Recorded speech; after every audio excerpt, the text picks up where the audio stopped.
Chasing the wind. Life is one of the few words that refuse to be boxed into a single definition.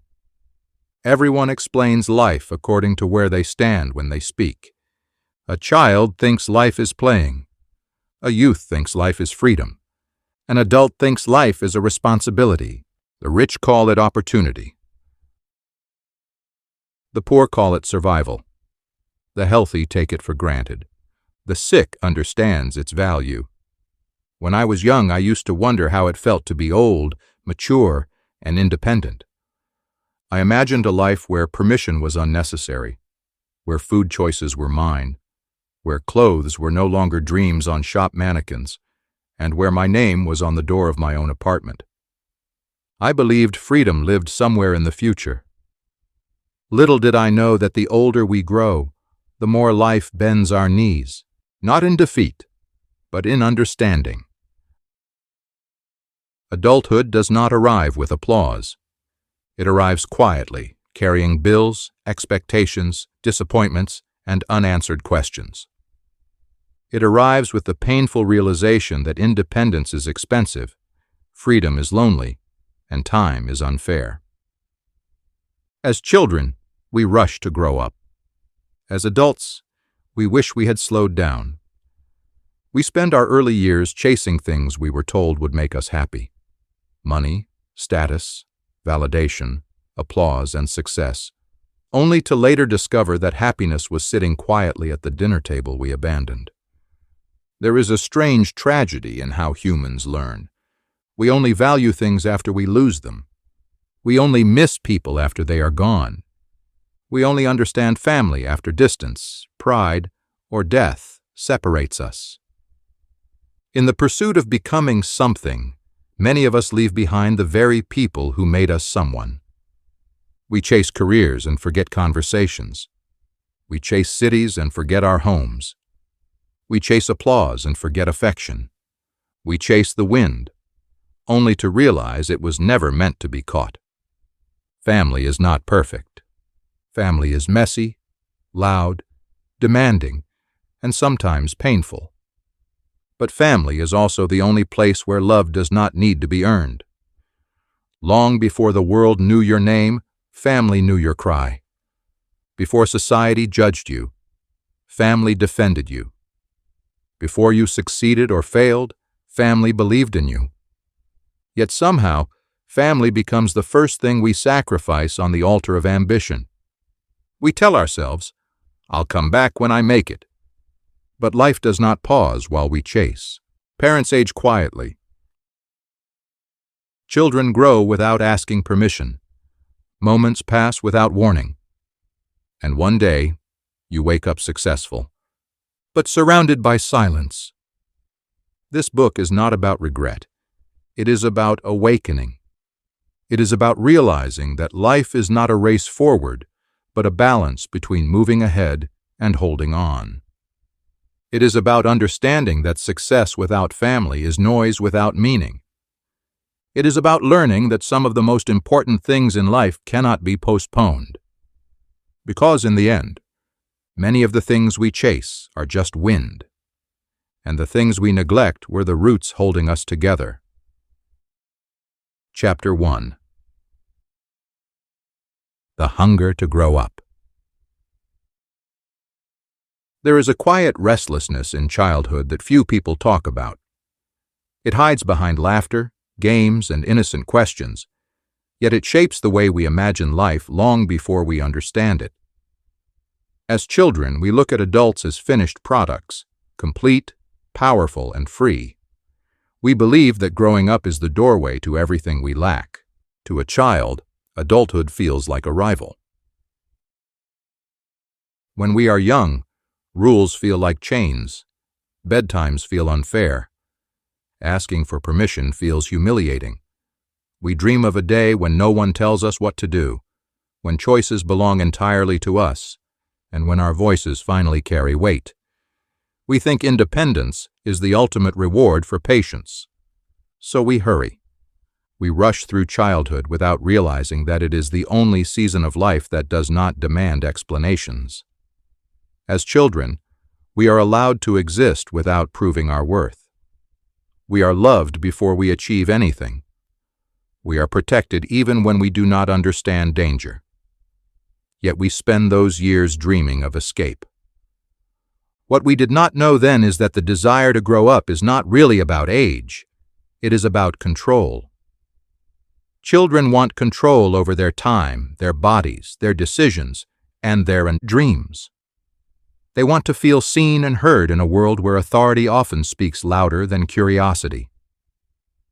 Adulthood, in our imagination, promises control. But imagination is a poor teacher. No one tells us that adulthood replaces rules with consequences, that freedom comes with responsibility, and responsibility rarely asks if we are ready. No one warns us that independence is not a destination but a weight, one that grows heavier the further we walk alone. As children, we look forward to leaving home. As adults, we spend our lives searching for a place that feels like it again. The hunger to grow up is fed by comparison. We watch older siblings, neighbors, and strangers move freely through the world, and we assume their confidence is permanent. We do not see their doubts, their regrets, or their sleepless nights. We only see the surface, and the surface lies. Social expectations make this hunger stronger. From a young age, we are asked what we want to become, not who we want to be. We are praised for ambition, but rarely for presence. Achievement becomes the language of value, and slowly, subtly, we learn that becoming something matters more than belonging somewhere. Family during this stage feels like a starting point, not a destination. Parents become obstacles to our imagined freedom. Their warnings sound like limitations. Their concern feels like control. We do not yet understand that boundaries are often built from love, not fear. It is easy to dismiss what we have always had. In our rush to grow, we underestimate the quiet sacrifices being made around us. Meals appear without explanation. Clothes are washed without applause. Problems are solved in rooms we never enter. Family works silently in the background while we plan our escape to a future we believe will finally make us whole. What we fail to see is that childhood is not holding us back. It is holding us together. The hunger to grow up blinds us to the privilege of being carried.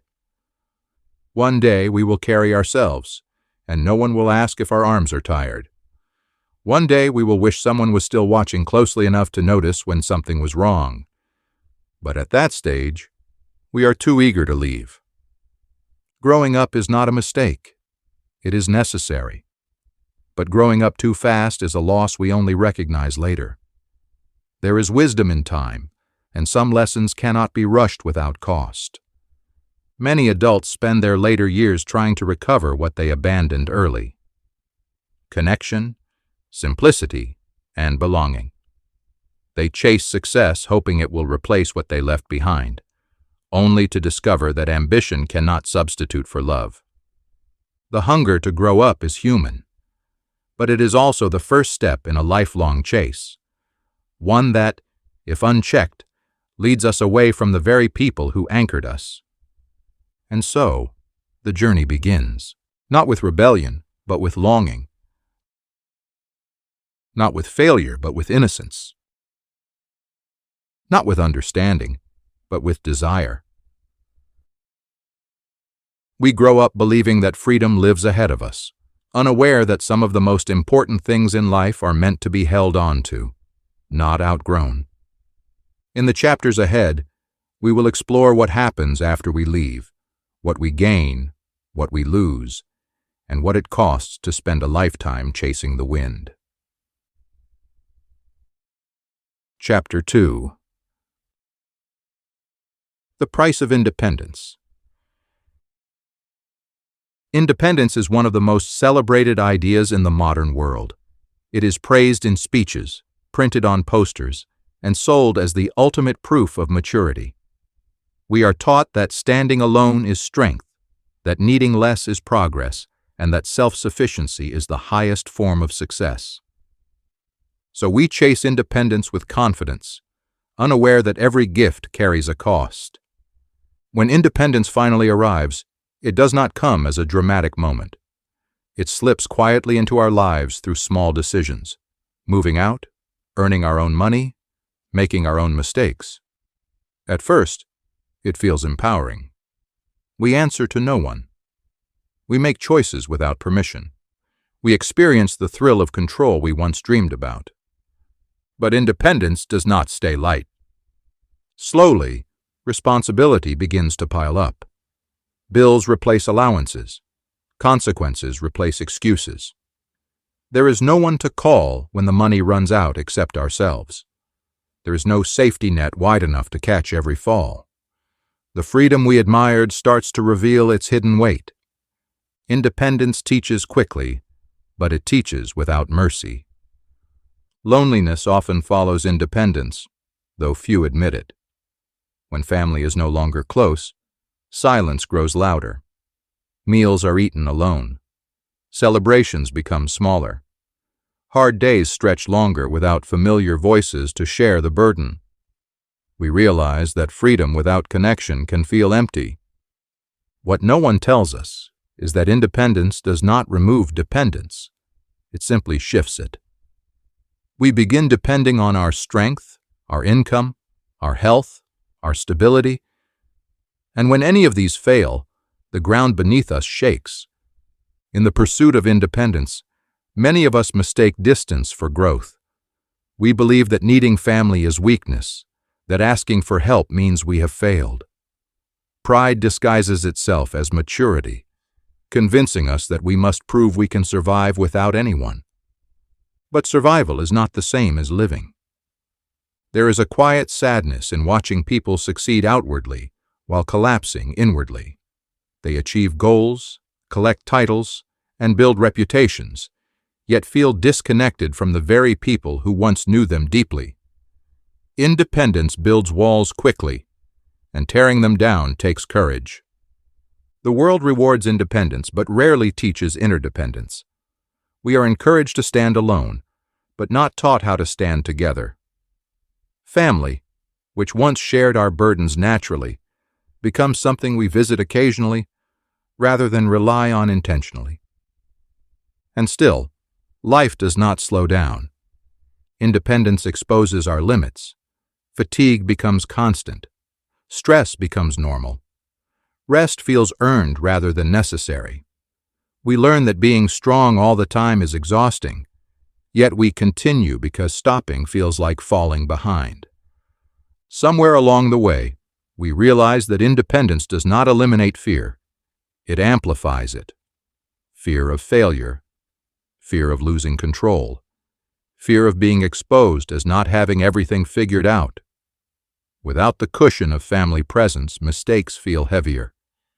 And yet, independence is not the enemy. The problem is not independence itself, but the belief that it must replace connection. Independence was never meant to isolate us. It was meant to prepare us, to teach responsibility while preserving relationship. True maturity is not found in cutting ties, but in learning how to grow without severing roots. Family support does not weaken independence. It strengthens it. Knowing there are people who stand with you does not reduce your strength. It multiplies it. The strongest individuals are often those who know where they belong. Many people discover this truth too late. They chase self-made identities until exhaustion forces reflection. And in that quiet moment, they realize that the independence they worked so hard to build feels incomplete without shared meaning. Independence gives us wings, but family gives us direction. Without direction, wings only carry us farther from home. The price of independence is not money or effort alone. It is distance. Distance from comfort. Distance from familiarity. Distance from people who once walked with us daily. The question is not whether independence is worth the price. The real question is whether we are willing to pay it without losing ourselves in the process. As we move forward, We must learn a new balance, how to stand on our own feet while remaining close enough to hold hands when life becomes heavy. Because independence may teach us how to survive alone, but family teaches us why survival matters at all. And so, the chase continues, not just for freedom, but for meaning beyond it. Chapter 3. Family, the first foundation. Before we understood the world, family understood us. Before we learned language, family learned our silence. Before we earned anything, family gave us everything. Family is the first system we belong to, the first place where identity is formed, and the first environment where love is experienced, not because we deserved it, but because we existed. Long before society asked us to prove our worth, family accepted us without conditions. This is what makes family powerful and often invisible. We grow up assuming family will always be there. Their presence feels permanent, almost guaranteed like gravity. Our values, fears, confidence, and even our understanding of love are quietly formed at home long before we ever step into the world. Family is our first classroom. It teaches us how to speak before we know grammar, how to trust before we understand betrayal, how to love before we experience loss. Yet unlike schools, family does not give certificates. There is no graduation ceremony for sacrifices made in silence. Parents do not submit invoices for sleepless nights. Caregivers do not keep records of emotional labor. Their work happens behind the scenes, unnoticed until absence reveals its weight. As children, we rarely see the effort required to keep a home standing. We see outcomes, meals, safety, routine, but not the strain behind them. We confuse consistency with ease, not realizing that stability is often built through personal sacrifice. This is why family is often undervalued. It gives before it demands. In the modern world, we are taught to measure importance by visibility and reward. What can be posted, praised, or paid for is considered valuable. Family work rarely qualifies.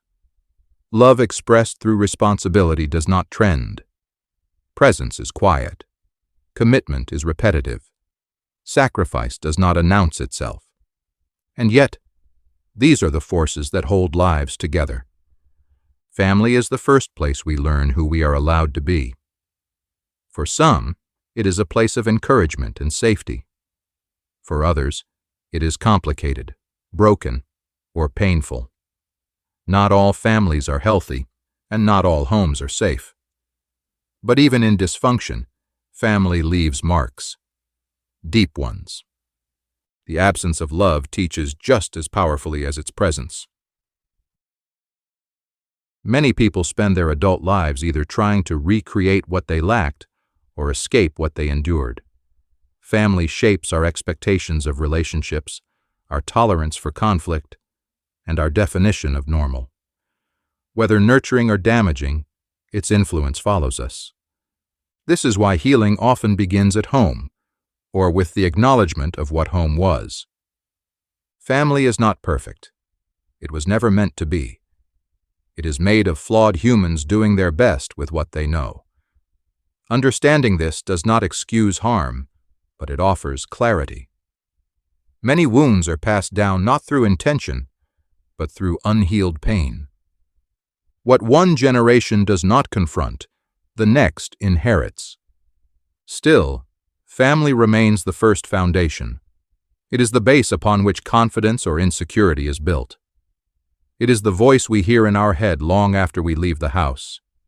It is the standard against which we measure love, whether consciously or not. When we leave home, we often believe we are leaving family behind. In truth, we carry it with us, into friendships, marriages, workplaces, and parenting. Family is not just where we came from. It is what we replicate. This realization can be uncomfortable. It forces us to see ourselves clearly. It asks difficult questions. What did I learn about love What did I learn about conflict? What did I learn about forgiveness? Family does not only prepare us for life, it explains us to ourselves. When life becomes difficult, many people instinctively return, physically or emotionally, to family. Not because family is perfect, but because familiarity feels safe when the world is uncertain. Even strained relationships carry a strange gravity, pulling us back toward what is known. This is the paradox of family. It can wound us deeply and still remain the place we long for. The first foundation is not about perfection. It is about origin. It is about recognizing that before we chase success, identity, or independence, we were shaped by people whose influence we did not choose, but cannot erase. Understanding family is not about romanticizing it. It is about respecting its power. When we acknowledge family as the first foundation, we begin to understand why neglecting it creates imbalance. You cannot build a strong future on a fractured base without consequences. Cracks ignored eventually spread. As we continue this journey, we will confront what happens when this foundation is taken for granted, when time creates distance, and when silence replaces connection.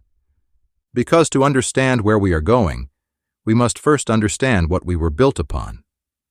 And family, whether remembered with warmth or pain, it was the beginning of everything. Chapter 4. The Quiet Aging of Parents. Parents do not grow old loudly. There is no announcement, no ceremony, no warning bell. They age in silence, between phone calls, behind tired smiles, and in the spaces we no longer visit as often. When we are young, our parents seem permanent, strong, alert, and unchanging. We believe time respects them. We assume they will always be there, waiting, capable, and available. It never occurs to us that the same years that grow us forward are slowly pulling them backward. Aging does not happen all at once. It happens in moments we overlook. It happens when they repeat the same story, when their pace slows, when their voice grows softer, when they need help carrying what they once lifted with ease. Parents rarely complain. They adjust quietly. They accept limitations without explanation, often because they do not want to become a burden. They learn to live with less strength, less certainty, and sometimes less connection, all while pretending everything is fine. Distance makes this easier to hide. Busy lives create excuses that feel reasonable. Work demands attention. Responsibilities multiply. Time moves quickly, and visits become occasional instead of regular. Calls shorten. Messages replace conversations. We promise ourselves we will make time soon. Soon becomes later. Later becomes rarely. Rarely becomes regret. What makes this aging especially painful is that parents often protect their children from the truth. They do not mention loneliness. They do not emphasize discomfort. They do not speak openly about fear. They believe their role is still to shield, even when they are the ones becoming fragile. So they wait. They wait for visits that come too fast or not at all. They wait for calls that feel too short. They wait without complaint, because love taught them patience. One day we notice the change, not gradually, but suddenly. A visit reveals what distance concealed. Faces look older, movements slower, energy diminished. And in that moment, time feels cruel. We realize we have been absent witnesses to a process that cannot be reversed. The most painful truth is not that parents age. It is that we often notice too late. We were present for their sacrifices, but absent for their decline. We benefited from their strength, but avoided their vulnerability. There is an unspoken grief in watching parents age. It is the grief of reversal, the realization that roles are changing.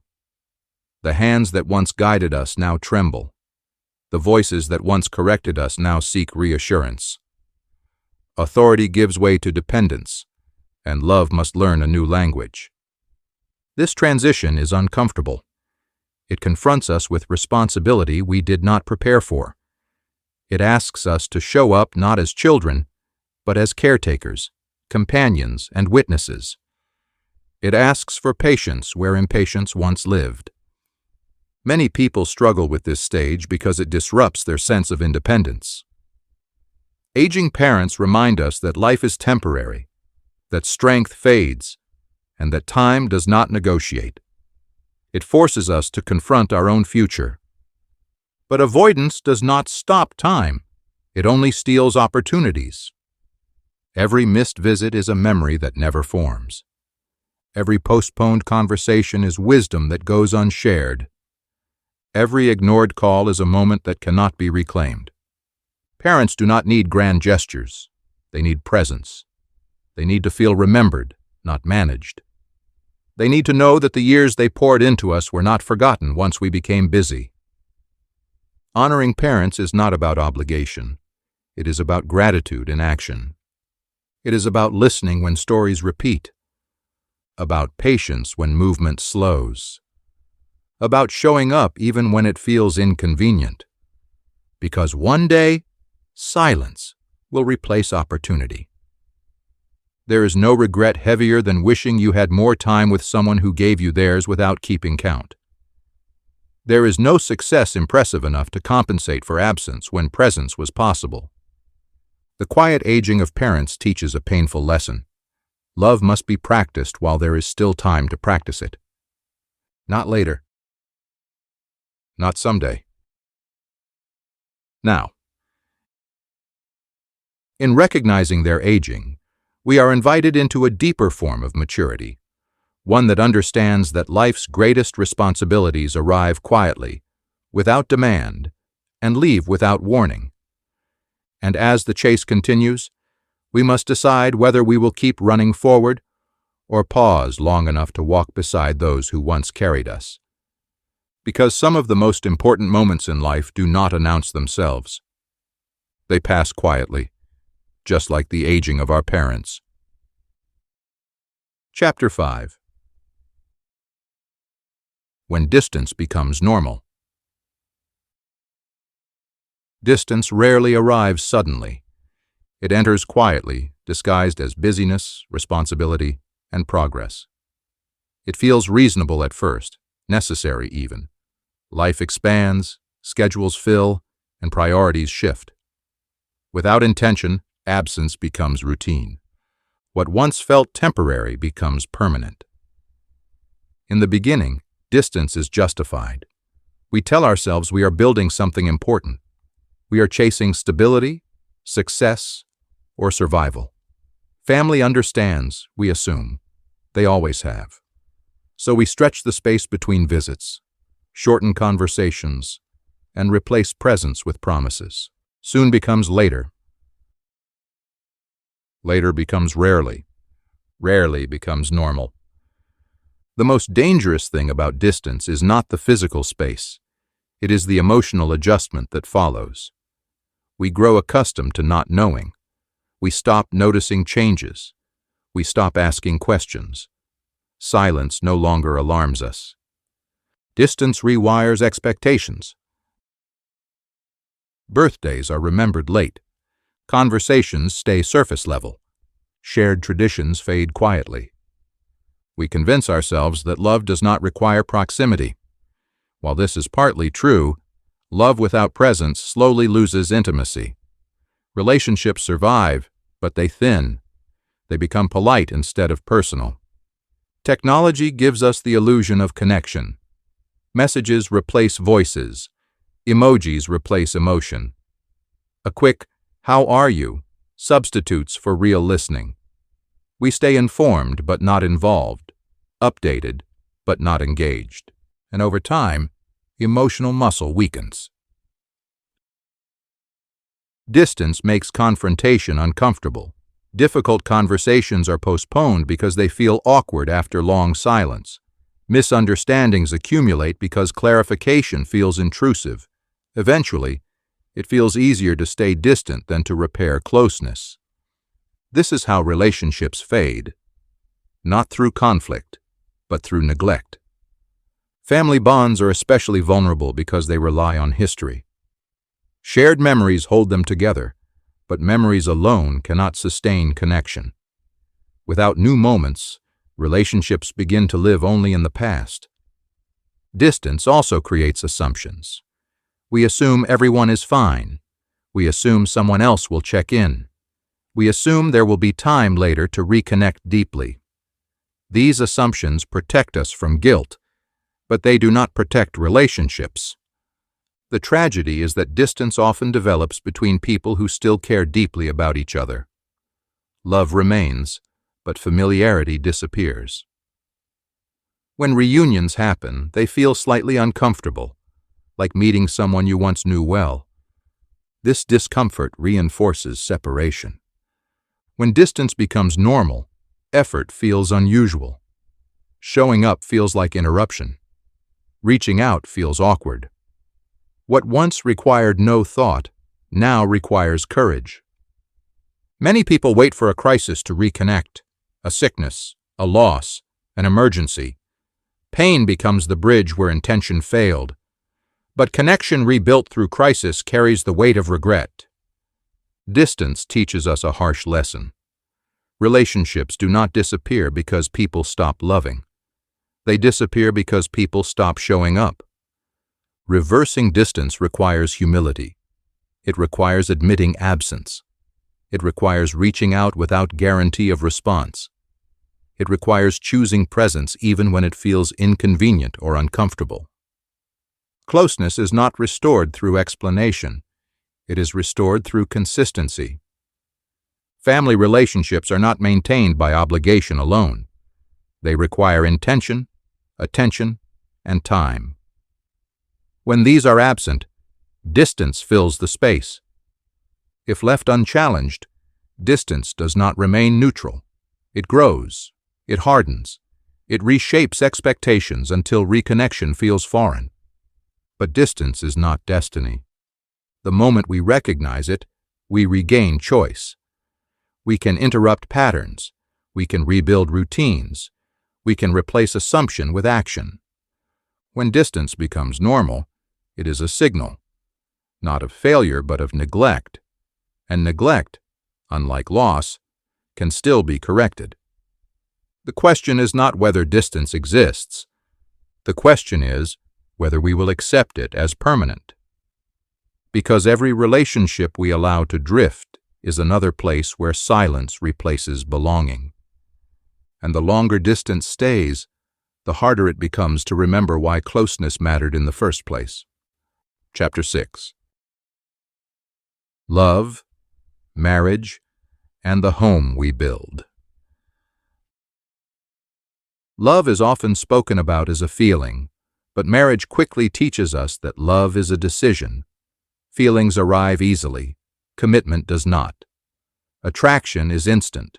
Building a home takes time, patience, and endurance. Many people enter relationships chasing the idea of love without understanding the responsibility that comes with it. They want the warmth, not the work.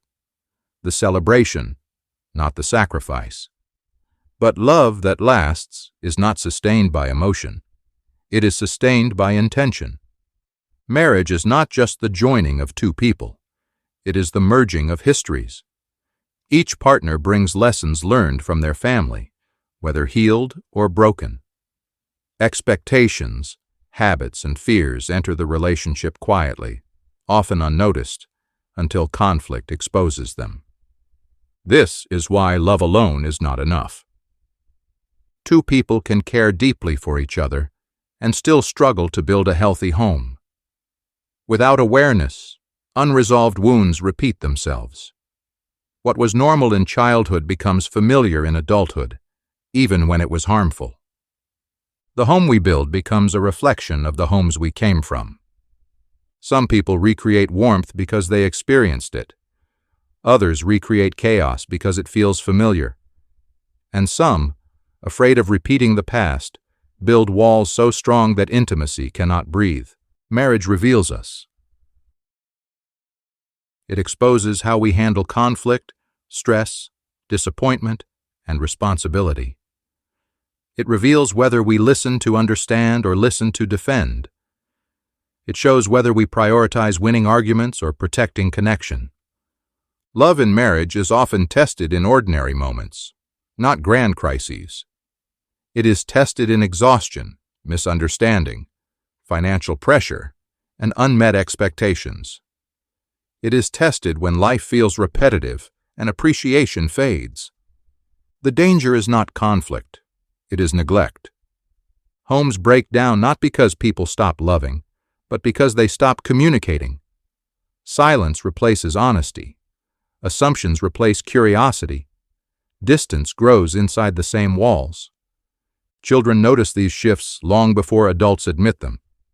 They learn about love by observation, not instruction. They study tone, patience, and presence. They internalize what they see, carrying it into their own future relationships. A home does not need perfection to be healthy. It needs safety. It needs consistency. It needs two people willing to choose each other even when it is inconvenient. Marriage is less about finding the right person and more about becoming the right partner. This requires humility, the willingness to apologize, to change, and to grow. It requires courage, the ability to face uncomfortable truths without retreating. And it requires commitment, the decision to stay engaged even when emotions fluctuate. A house becomes a home not through design but through atmosphere. Not through wealth, but through warmth. Not through silence, but through communication. In a world obsessed with appearances, many homes look successful from the outside while falling apart inside. The pressure to perform happiness often prevents people from seeking help. Pride convinces them to endure quietly rather than heal openly. But unaddressed issues do not disappear. They deepen. Building a healthy home is an act of resistance. It resists cultural pressure to quit quickly. It resists the illusion that love should always feel easy. It resists the idea that independence matters more than interdependence. A strong home does not restrict freedom. It provides stability. It becomes a place where individuals grow without losing connection, where mistakes are addressed without fear, where love is practiced daily, not assumed. Marriage and family are not destinations. They are ongoing commitments. They demand attention, effort, and renewal. When neglected, they drift. When nurtured, they strengthen. The home we build today becomes the foundation someone else will stand on tomorrow. And whether we realize it or not, our choices in love and marriage are shaping more than our present. They are shaping a legacy. Because long after achievements fade, the atmosphere we created at home will continue to influence lives we may never see. Chapter 7. Children, the mirrors. We forget. Children are not shaped by lectures. They are shaped by lives. Long before they understand words, children understand patterns. They notice tone before meaning, presence before promises, and behavior before explanation. They learn who we are, not by what we say we value, but by what we consistently choose. Children are mirrors, quiet, observant, and honest. They reflect our patience and our impatience, our presence and our absence, our love and our distractions. Yet in the rush of adult life, we often forget this. We assume children are resilient enough to adapt without attention, strong enough to grow without guidance, and young enough not to notice inconsistency. But children notice everything. What they lack is language, not awareness. Children watch how we treat each other when we are tired. They watch how we handle conflict. They watch how we speak about family, work, and ourselves. From these observations, they form beliefs about safety, trust, and worth. One of the greatest misunderstandings of parenting is the belief that providing materially is the same as being present emotionally. Money solves problems, but presence shapes identity. Children remember how we made them feel long after they forget what we bought. Time is the currency children value most, and it is the one adults spend most carelessly. Absence leaves marks that do not always show immediately. Some children grow louder to be noticed. Others grow quieter to avoid disappointment. Some seek approval relentlessly. Others stop asking altogether. These patterns follow them into adulthood, quietly influencing relationships and self-worth. Children do not need perfect parents. They need available ones. They need consistency more than intensity. They need honesty more than authority. They need connection more than control. Every generation inherits both strength and wounds from the one before it. Without intention, unresolved pain passes forward disguised as normal behavior. What was once survival becomes habit. What was once coping becomes character. But cycles can be broken. Children do not require parents to have all the answers. They require parents willing to learn, apologize, and grow. Admitting mistakes does not weaken authority. It builds trust. It teaches children that accountability is strength, not failure. The most powerful lessons are lived, not taught. When children see love practiced daily, they carry that model into the world. When they see respect, they expect it. When they see forgiveness, they learn to heal. And when they see neglect, they learn to tolerate it. This is why the work of parenting is sacred. It shapes lives long after childhood ends. Children grow, but memory remains. The environment we create becomes their internal voice. Encouragement becomes confidence. Criticism becomes doubt. Presence becomes security. One day, children will leave home, carrying pieces of it inside them. The question is not whether they will remember us, but how. Will they remember safety or fear? Connection or distance? Consistency or chaos? Children mirror what we live, not what we intend. And so the responsibility is clear, to be mindful not only of what we provide, but of who we become in their presence. Because children are always watching, even when we forget. Chapter 8. Success without people. Success is loud. It announces itself through titles, numbers, applause, and recognition. It demands attention and rewards effort visibly. In a world that measures worth by achievement, success becomes the ultimate proof that life is moving in the right direction. And yet, success without people is strangely hollow. Many chase success believing it will fill every gap, emotional, relational, and internal. They tell themselves that once they reach a certain level, everything else will fall into place. Relationships can wait. Family will understand. Time can be recovered later.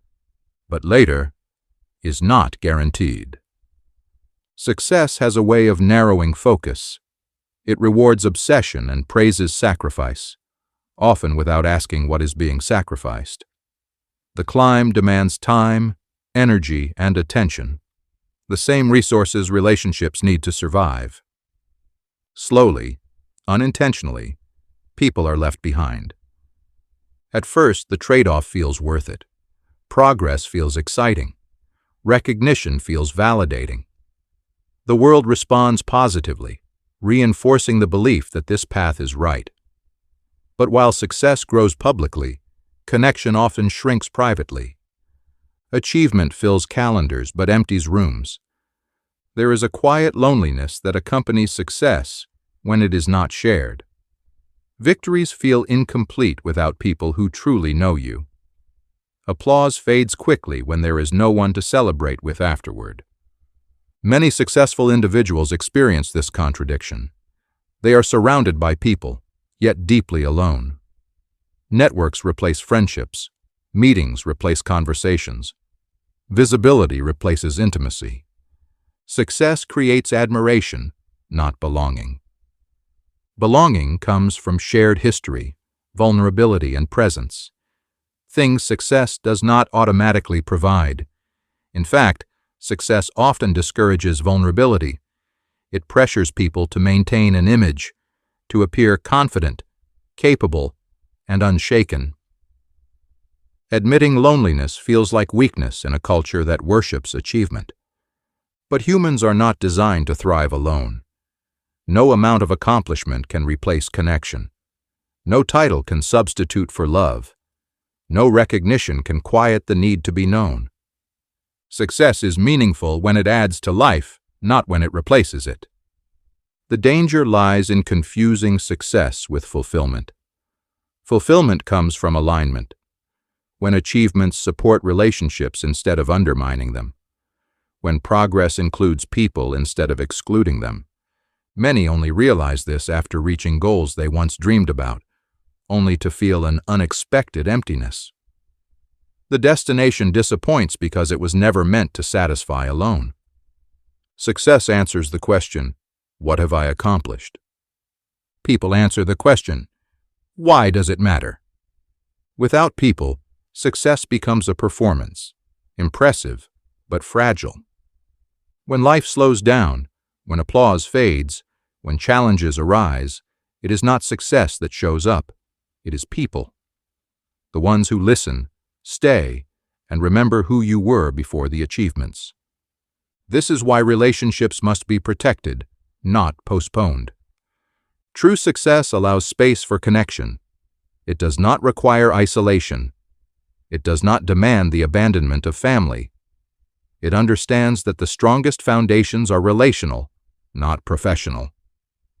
Success without people is measurable, but success with people is meaningful. As the chase continues, we are forced to ask difficult questions. Who is walking with me? Who knows me beyond my achievements? Who will remain when success no longer speaks for me? Because in the end, the value of success is not determined by how high it lifts us, but by who is still beside us when the climb is over. Chapter 9. The things money cannot replace. Money is powerful, but it is limited. It can open doors, solve problems, and create comfort, but it cannot recover what time has already taken. In a world driven by consumption and comparison, it is easy to believe that enough money can fix everything. Yet life quietly teaches us otherwise. Some of the most valuable things are priceless precisely because they cannot be bought. Time is the first. Once spent, it does not return. Money can be earned again, but moments cannot. Missed conversations, postponed visits, and delayed presents accumulate silently. One day, we realize we traded irreplaceable moments for replaceable things. Health is another. We often sacrifice it in pursuit of financial security, only to spend that security trying to regain what we lost. Energy fades, strength weakens, and no amount of wealth can restore years of neglect. Peace is priceless. A restless mind cannot be calmed by possessions. Anxiety does not disappear with income. Some of the most financially secure people live in constant tension, unable to rest because their value has become tied to performance. Relationships cannot be purchased. Gifts can express love, but they cannot substitute for attention. Support cannot be outsourced. Presence cannot be transferred. When people feel neglected, money feels hollow. Memories are irreplaceable. They are formed in ordinary moments, shared meals, laughter, struggles, and togetherness. These memories shape identity and belonging. When they are missing, no luxury can fill the space they leave behind. Love resists transaction. It cannot be earned through status or sustained through convenience. Love requires vulnerability, effort, and time, the very things money often competes with. Money can ease life, but it cannot give it meaning. This realization often arrives late. People accumulate wealth assuming fulfillment will follow, only to discover that abundance without connection feels empty. They achieve comfort, but lose warmth. They gain security, but lose closeness. The tragedy is not wealth, it is imbalance. Money was meant to support life, not replace it. When it becomes the measure of worth, it distorts priorities. When it dictates choices, relationships suffer. When it dominates time, values quietly shift. The things money cannot replace are the things that make life human. A child's trust, a partner's presence, a parent's voice, a shared memory, a moment of peace. These are not luxuries, they are foundations. As life progresses, people often learn to appreciate these truths through loss. Only when something disappears do we understand its value. Only when silence replaces voices do we realize what mattered most. But wisdom does not require loss. It requires attention. We do not need to abandon ambition to protect what matters. We need to ensure ambition serves life rather than consuming it. Money should create space for connection, not distance from it. In the end, we will not measure our lives by what we owned, but by who we loved and who loved us in return. Because when everything else fades, the things money cannot replace are the ones that remain. Chapter 10. Returning Home. Returning home is not always about geography. Sometimes it is emotional, sometimes it is spiritual, and sometimes it is simply the courage to face what we avoided for too long. Home represents more than a place. It represents connection, history, and identity. It is where our stories began, where our first lessons were learned, and where our earliest wounds and joys coexist. To return home is to confront both comfort and truth. For many, returning feels difficult because distance has changed more than location. It has changed hearts. Time creates unfamiliarity. Silence builds walls. Pride hardens hesitation. We wonder if we are still welcome, still understood, still remembered. So we delay. We tell ourselves we will return when circumstances improve, when life slows down, when we feel more successful or less ashamed. But home does not require perfection. It requires presence. Returning home often begins with humility. It begins with admitting absence, with acknowledging mistakes, with accepting that time cannot be recovered, but connection can still be restored. Reconciliation is rarely dramatic. It happens in conversations, not speeches, in consistency, not declarations. In choosing to show up again and again, even when it feels awkward or uncomfortable. Home is rebuilt through patience. Many fear returning because they believe it means surrendering independence or reopening old pain. But returning home does not mean going backward. It means integrating where you came from with who you have become. Healing does not erase history. It reframes it. When we return, we see family differently. Parents appear more human. Siblings feel more complex. Past conflicts lose some of their power when viewed through maturity and understanding. What once felt overwhelming becomes manageable when faced with compassion. Returning home also requires forgiveness, not only of others, but of ourselves. We forgive ourselves for the time we missed, the calls we ignored, and the presence we postponed. Without this self-forgiveness, guilt becomes another barrier to connection. Home is not perfect, it never was. But perfection was never the goal, belonging was. Choosing to return is choosing courage over comfort. It is choosing relationship over pride. It is choosing presence over avoidance. For some, returning home is literal, a visit, a call, a shared meal. For others, it is internal, a decision to reconnect emotionally, to soften resentment, or to remember with honesty. Every return strengthens the bridge between past and present. It is easy to continue chasing the future. It is harder and more meaningful to pause and repair what made that future possible. Returning home does not undo the journey. It completes it. Because growth without reconciliation feels unfinished, and success without connection feels incomplete. As this chapter closes, we are reminded that home is not something we outgrow. It is something we rediscover. And in returning, we do not lose ourselves. We finally remember who we were before the chase began. Final chapter. Stop chasing the wind. There comes a moment in life when the noise quiets down. The applause fades. The rush slows. And in that stillness, the questions we avoided finally speak. What was it all for? Who was beside me? What did I protect? And what did I trade away? Chasing the wind is exhausting because the wind was never meant to be caught. It moves endlessly, shifting direction just as we think we are close. Many of us spend our lives pursuing things that promise fulfillment, but deliver distraction. We mistake motion for progress and ambition for meaning. Along the way, we lose sight of what grounded us. Family was never meant to compete with success. It was meant to give success meaning. Relationships were never obstacles to growth.